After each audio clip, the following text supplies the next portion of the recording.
آج کی تہلکہ خیز خبر آپ کے سامنے میں رکھنے جا رہا ہوں۔ ویڈیو کو شروع سے لے کر اینڈ تک پورا دیکھیں۔ ناظرین گرامی، تہلکہ خیز خبر کے مطابق یوکرین کا روس پر تباہ کن حملہ، ایک ہی دن میں روس کے 40 جہاز تباہ کر دیے، جنگ میں شدت آ گئی۔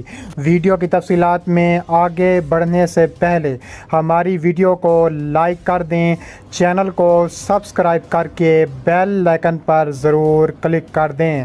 ناظرین گرامی، بریکنگ نیوز سامنے آ رہی ہے کہ یوکرین اور روس کے درمیان جنگ کو 1.5 سال سے زیادہ کا عرصہ گزر چکا ہے، لیکن ابھی تک جنگ زور و شور سے جاری ہے۔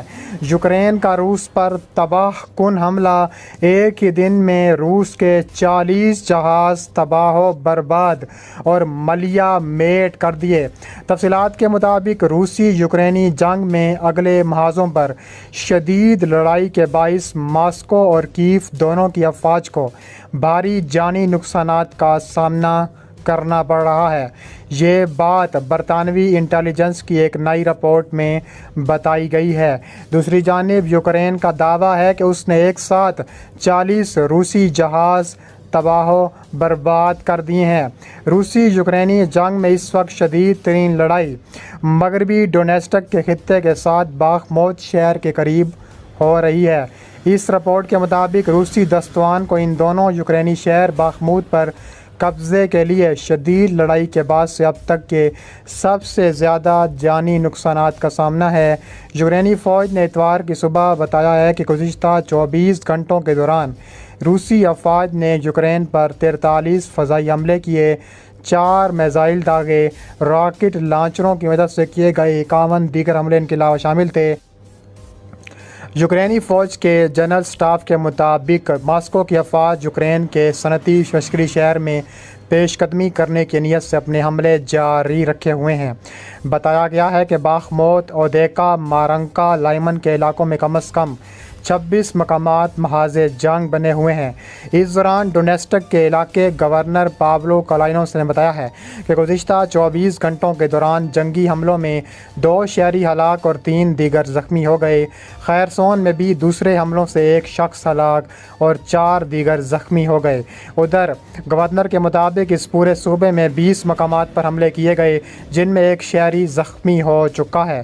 دیراسنا امریکی اخبار نیو یارک ٹائمز نے لکھا ہے کہ یوکرین کے روسی دستوں کے زیر قبضہ علاقے میں کاخوکا ڈیم خود روس نے تباہ کیا تھا۔ اخبار کے مطابق دستیاب شواہد سے یہ اشارے ملتے ہیں کہ اس ڈیم کی تباہی اس کے اندر کیے جانے والے ایک دھماکہ کا نتیجہ تھی۔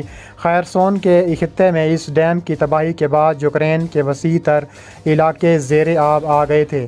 ڈیم ٹوٹنے کے بعد آنے والا اچانک سیلاب بھی 40 انسانوں کی موت کا باعث بنا تھا۔ اس کے علاوہ یوکرین اور روسی دونوں نے دعویٰ کیا ہے کہ یوکرین کے مشرقی شہر باخمت کی جنگ میں انہوں نے مخالف فریق کو بھاری نقصان پہنچایا ہے۔ یوکرین کے صدر ولادیمیر زیلنسکی کا کہنا ہے کہ گزشتہ چند دنوں میں 1100 سے زیادہ فوجی مارے جا چکے ہیں، جبکہ اس سے کہیں زیادہ فوجی شدید زخمی ہوئے ہیں۔ دوسری جانب روس کا کہنا ہے کہ پچھلے 24 گھنٹوں کے دوران روسی فوجوں نے 220 سے زیادہ یوکرینی فوجی ہلاک کیے ہیں۔ تجزیہ کاروں کا کہنا ہے کہ عسکری نقطہ نظر سے باخمت شہر کی زیادہ اہمیت نہیں ہے، لیکن یہ شہر ان روسی فوجی کمانڈروں کی توجہ کا مرکز بن چکا ہے جو چند ماہ سے روس ماسکو کو اچھی خبر دینے کی بھرپور کوشش میں ہیں۔ تجزیہ کاروں کے مطابق اگر روس اس شہر پر قبضہ کرنے میں کامیاب ہو جاتا ہے تو ڈونیٹسک کے پورے علاقے پر قبضہ کرنے کے ہدف کے تھوڑا سا قریب پہنچ گیا ہے۔ یاد رہے کہ ڈونیٹسک مشرقی اور جنوبی یوکرین کے ان 4 علاقوں میں سے ایک ہے جنہیں روس نے گزشتہ ستمبر میں ایک ریفرینڈم کے بعد روس میں شامل کر لیا تھا۔ اس متنازع ریفرینڈم پر روس کو دیگر ممالک کی جانب سے شدید تنقید کا سامنا کرنا پڑا تھا۔ باخمت کا دفاع کرنے والے یوکرینی کمانڈروں کو روسی حملوں کو روکنے کے بہت سے وسائل فراہم کیے گئے ہیں۔ ان کمانڈروں کے مطابق ان کی حکمت عملی یہ ہے کہ وہ روسی فوجیوں کو اسی علاقے میں پھنسائے رکھیں تاکہ آنے والے مہینوں میں روسی یوکرین کے دیگر علاقوں پر مزید حملے نہ کر سکے۔ ایک ویڈیو خطاب میں یوکرین کے صدر کا کہنا تھا کہ 1 ہفتے سے بھی کم دنوں میں ہم صرف باخمت کے سیکٹر میں 1100 سے زیادہ روسی فوجیوں کو جہنم واصل کر چکے ہیں۔ صرف اسی ایک مقام پر ہم نے روس کو ناقابل تلافی نقصان پہنچا دیا ہے۔ مسٹر زیلنسکی کا مزید کہنا تھا کہ 1500 سے روسی فوجی اس قدر شدید زخمی ہوئے کہ وہ مزید کسی فوجی کارروائی میں حصہ نہیں لے سکیں گے۔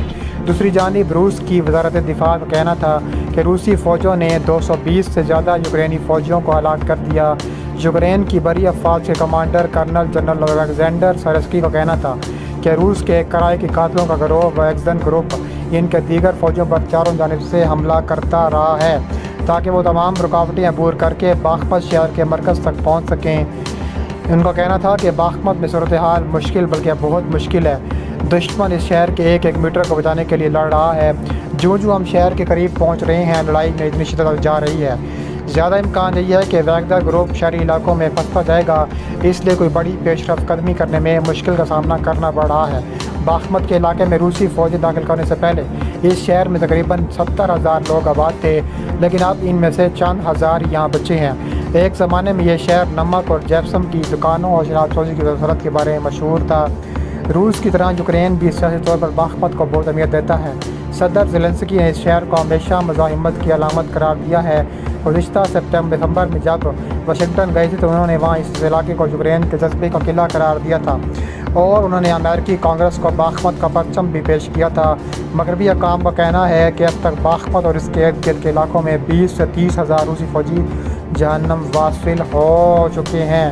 اس کے علاوہ یوکرین کے باشندوں کو کہنا ہے کہ اسے جوابی کارروائی نہ کہیں، یہ ہمارا حصہ ہے۔ سب سے پہلے یوکرین کو حالیہ کامیابی کو توجہ نہیں دینی چاہیے کیونکہ اس نے مشرقی ڈونیٹسک اور جنوبی مشرقی زپوریژھیا کے علاقوں میں آدھا خالی دیہات پر قبضہ کیا ہے۔ کئی ماہ کے تعطل کے دوران یوکرین کے فاتح فوجیوں کی گولیوں کے نشانات سے بھری عمارتوں کے سامنے اپنے ملک کے حوصلے بلند کرنے کا باعث ہے۔ روس کے زیر قبضہ علاقوں کا جو حصہ اس مہم میں سب سے زیادہ اہمیت رکھتا ہے وہ جنوب کا ہے اور بحیرہ عروف کے درمیان کا علاقہ ہے۔ اگر یوکرین اسے 2 حصوں میں تقسیم کر سکتا ہے اور اس پر قبضہ برقرار رکھ سکتا ہے اور اسی صورت میں اس کا حملہ بڑی حد تک کامیاب تصور ہو جائے گا۔ اس کے علاوہ اس سے مغربی دنیا میں روس کی افواج کا صفایا ہو جائے گا اور کریمیا میں اپنی چھاؤنیوں کو دوبارہ سپلائی کرنا مشکل ہو جائے گا۔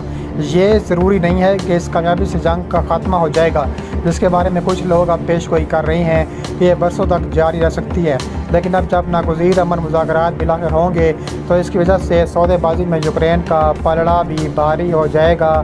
یہ پورا علاقہ پہلے سے نصب شدہ روسی توپ خانے کے زد میں ہے اور یوکرین کی بختر بند گاڑیوں پر دھماکہ خیز مواد برساتے ہوئے تباہ و برباد اور ملیہ میٹ کر دیا گیا ہے۔